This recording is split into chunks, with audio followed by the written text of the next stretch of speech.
ఏపీలో గోదావరి పుష్కరాలను కుంభమేళాను తలపించేలా నిర్వహించేందుకు కూటమి ప్రభుత్వం సన్నద్ధమవుతుంది. అందులో భాగంగా వచ్చే ఏడాది అత్యంత వైభవంగా నిర్వహించబోతున్న గోదావరి పుష్కరాలకు రాజమహేంద్రవరం నగరపాలక సంస్థ వినూత్న ఏర్పాట్లు చేస్తుంది. ఉత్తరప్రదేశ్లోని ప్రయాగ్రాజ్ కుంభమేళాలో అనుసరించిన విధానాన్ని ఇక్కడ అమలు చేయాలని నిర్ణయించారు. గోదావరి పుష్కరాలను కాలుష్య రహితంగా నిర్వహించడమే రాష్ట్ర ప్రభుత్వ ప్రధాన లక్ష్యంగా కనిపిస్తుంది. ఇందులో భాగంగా ఇవాళ రాజమహేంద్రవరంలో AP deputy CM Pawan Kalyan పర్యటించబోతున్నారు. పుష్కరాల ఏర్పాట్లను పరిశీలిస్తారు. కాసేపట్లో పుష్కర్ ఘాట్ కు చేరుకుని అక్కడి నుంచి బోట్లో కోటిలింగాల ఘాట్ కు వెళ్తారు. ఇక మార్గ మధ్యలో వెస్ట్ ట్రీట్మెంట్ అండ్ సెగ్రిగేషన్ ప్లాంట్లు పరిశీలించబోతున్నారు. అనంతరం అక్కడి నుంచి రాజమండ్రి మున్సిపల్ కార్యాలయానికి చేరుకుని పుష్కర అభివృద్ధి పనులపై అధికారులతో రివ్యూ చేయబోతున్నారు.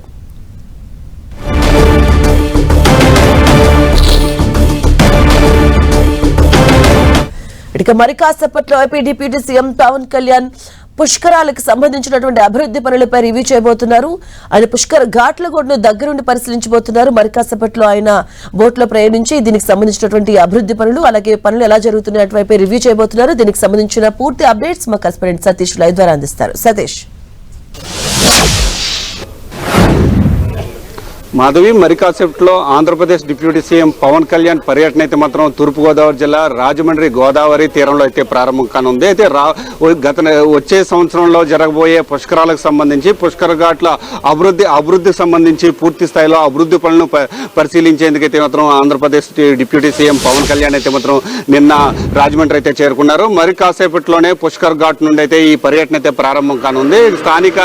స్థానిక దీనికి సంబంధించి స్థానిక ఎమ్మెల్యేలందరూ కూడా ఈ ప్రాంతానికి అయితే మాత్రం చేరుకున్నారు. మరి కాసేపట్లోనే AP deputy CM Pawan Kalyan అయితే పుష్కర్ ఘాట్కి చేరుకొని మనకి విజువల్స్ లో కనిపిస్తున్న ఆ బోట్ ఏదైతే ఉందో ఈ బోట్ లోనే గోదావరిపై ప్రయాణం చేస్తూ అంటే పుష్కర్ ఘాట్కి సంబంధించి ఈ పుష్కరాలకు సంబంధించి ఘాట్లు పనులు ఏ విధంగా జరుగుతున్నాయి వీటిలన్నిటిని కూడా పరిశీలించి అయితే కాలుష్య రహిత పుష్కరాలు నిర్వహించే విధంగా అధికారులు అయితే మాత్రం పూర్తి స్థాయిలో ఏర్పాట్లు అయితే చేశారు. ఆ పనులు ఏ విధంగా జరుగుతున్నాయి ఎలా జరుగుతున్నాయి అనే అంశంపై పవన్ కళ్యాణ్ అయితే మాత్రం ఈ రోజు పనులు పరిశీలించడంతో పాటు అధికారులతో కూడా రివ్యూ అయితే మాత్రం నిర్వహించనున్నారని కూడా మనం చెప్పుకోవచ్చు. ఏదేమైనప్పటికీ కూడా మరి కాసేపట్లో పుష్కర్ ఘాట్ నుంచి ఈ పర్యటన అయితే మాత్రం ప్రారంభం కానుందని చెప్పుకోవచ్చు. ఇక్కడి నుంచి కోట్లింగాల ఘాట్ వరకు అయితే బోట్లో ప్రయాణం చేస్తారు. సుమారుగా 15 నిమిషాలు అయితే మాత్రం గోదావరి నదిపై బోటు ప్రయాణం అయితే ఉంటుంది. ఇక్కడి నుంచి అంటే నల్ల ఛానల్ ఏదైతే ఉందో అక్కడ కాలుష్య రహిత అంటే రాజమండ్రి పరిసర ప్రాంతంలో ఉన్న చెత్తనంతటిని కూడా నల్ల ఛానల్ దగ్గర అయితే మాత్రం శుభ్రపరిచి కాలుష్య రహిత ప్లాంట్ని అయితే మాత్రం ఏర్పాటు చేస్తున్నారు. ఆ ప్లాంట్ ఏ విధంగా పనులు జరుగుతున్నాయి అనే అంశంపై ఈ రోజు పవన్ కళ్యాణ్ స్వయంగా అధికారులను అడిగి తెలుసుకోవడంతో పాటు పనులు కూడా పరిశీలించే అవకాశం అయితే మాత్రం ఉంది. ఆ తర్వాత నల్ల ఛానల్ దగ్గర నుంచి బై వాక్ అంటే రోడ్డు మార్గంలో నడుచుకుంటూ కోట్లింగాల ఘాట్ వరకు వెళ్తారు. కోట్లింగాల ఘాట్ పనులు అభివృద్ధి పనులు ఏ విధంగా జరుగుతున్నాయి అనే అంశంపై పూర్తి స్థాయిలో పరిశీలన అనంతరం అయితే ఈ పుష్కర అభివృద్ధి పనులకు సంబంధించి ఈ అధికారులతో నగరపాలక సంస్థ కార్యాలయంలో రివ్యూ మీటింగ్ కూడా నిర్వహిస్తారు. ఏ విధంగా చేస్తున్నారు ఏ విధంగా చేయబోతున్నారు అయితే ఈ పుష్కరాలను అంగరంగ వైభవంగా కుంభమేళ రీతిలో ఏ విధంగా చేయాలనే అంశంపై పూర్తి స్థాయిలో అధికారులతోటి ఇటు ప్రజాప్రతినిధులతో కూడా రివ్యూ మీటింగ్ కూడా నిర్వహించిన అనంతరం కూడా ఏ విధంగా అంటే పవన్ కళ్యాణ్ కూడా సలహాలు సూచనలు కూడా ఈ పుష్కరాలు ఏ విధంగా నిర్వహించాలనే అంశంపై పూర్తి స్థాయిలో చేయనున్నారని చెప్పుకోవచ్చు. అయితే ప్రస్తుతానికి మనం పుష్కర్ ఘాట్ దగ్గర ఉన్నాం. అయితే మాధవి అయితే మరి కాసేపట్లోనే ఆంధ్రప్రదేశ్ డిప్యూటీ సీఎం పవన్ కళ్యాణ్ కూడా ఇక్కడి నుంచి ప్రారంభం కానున్నారు. అయితే మనం విజువల్స్ లో కనుక చూసుకుంటే కనుక పవన్ కళ్యాణ్ అయితే మాత్రం పుష్కర్ ఘాట్కి వస్తున్న విజువల్స్ కూడా కనిపిస్తున్నాయి.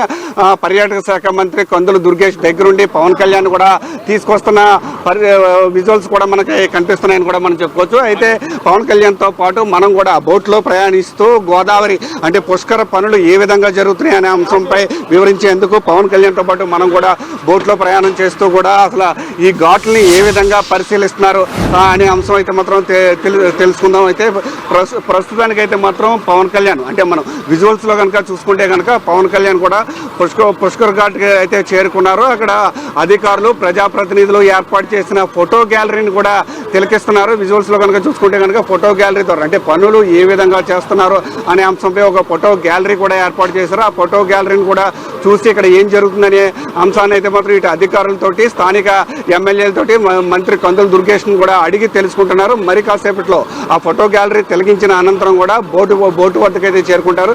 బోటు వద్దకు చేరుకొని బోట్లో సుమారుగా 15 నుంచి 20 నిమిషాలు అయితే మాత్రం గోదావరి నదిలో ప్రయాణం చేసిన అనంతరం అక్కడ నల్ల ఛానల్ దగ్గరికి అయితే వెళ్తారు. అక్కడ సెగ్రిగేషన్ అంటే కాలుష్య రహిత ప్లాంట్ని అయితే మాత్రం అధికారులు ఏర్పాటు చేశారు.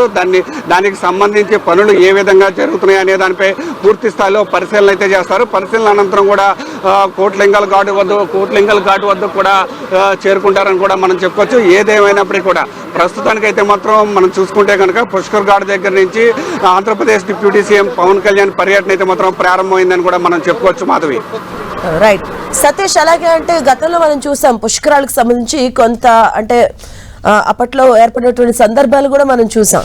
సో ఈసారి టెక్నాలజీ పరంగా ఎలాంటి విషయాలను దృష్టిలో పెట్టుకుని టెక్నాలజీ పరంగా ఎలా ముందుకెళ్ళబోతున్నారు అండ్ గతంలో జరిగిన వాటిని బేరీజ్ వేసుకుంటూ ఎలా ముందుకెళ్ళబోతున్నారు? గతంలో చూసుకుంటే కనుక టీడీపీ హయాంలోనే పుష్కరాలు అయితే మాత్రం నిర్వహించారు. పుష్కరాలు నిర్వహించిన అనుభవం కూడా టీడీపీ ప్రభుత్వానికి అయితే మాత్రం ఉందని చెప్పుకోవచ్చు. అదే ప్రస్తుతానికైతే మాత్రం అదే ఎక్స్పీరియన్స్తో దానికి సంబంధించి అంటే ఏ విధంగా పుష్కరాలు చేయాలి, ఏ పుష్కరాలు నిర్వహించడానికి దానికి ఒక ప్రత్యేకమైన ప్రణాళికను కూడా సిద్ధం చేస్తున్నారని చెప్పుకోవచ్చు. అయితే కుంభమేళా ఏ విధంగా జరిగిందో కుంభమేళ తరహాలో పుష్కరాలు నిర్వహించేందుకైతే మాత్రం అన్ని రకాల ఏర్పాట్లు కూడా సిద్ధం చేస్తున్నారు. ఇప్పటి నుంచే అంటే ఒక సంవత్సర కాలం నుంచే కూడా ఈ అభివృద్ధి పనులు కూడా పూర్తి స్థాయిలో అభివృద్ధి పనులకు సంబంధించి అధికార యంత్రాంగం కావచ్చు, ప్రజాప్రతినిధులు కావచ్చు, పూర్తి స్థాయిలో అన్ని రకాల ఏర్పాట్లు సిద్ధం చేసేందుకు ఇక్కడికి వచ్చి అంటే పుష్కర స్నానం చేసే ప్రతి భక్తుడికి ఎటువంటి ఇబ్బంది కలగకుండా వాళ్ళకి కావాల్సిన అన్ని సౌకర్యాలు ఏ విధంగా ఏర్పాటు చేయాలనే అంశంపై ప్రత్యేకమైన ఒక స్టాండ్ కూడా తీసుకునే రీతిలో కూటమి ప్రభుత్వం కూడా ముందుకు వెళ్తుందని కూడా మనం చెప్పుకోవచ్చు. Madhavi, thank you Satish.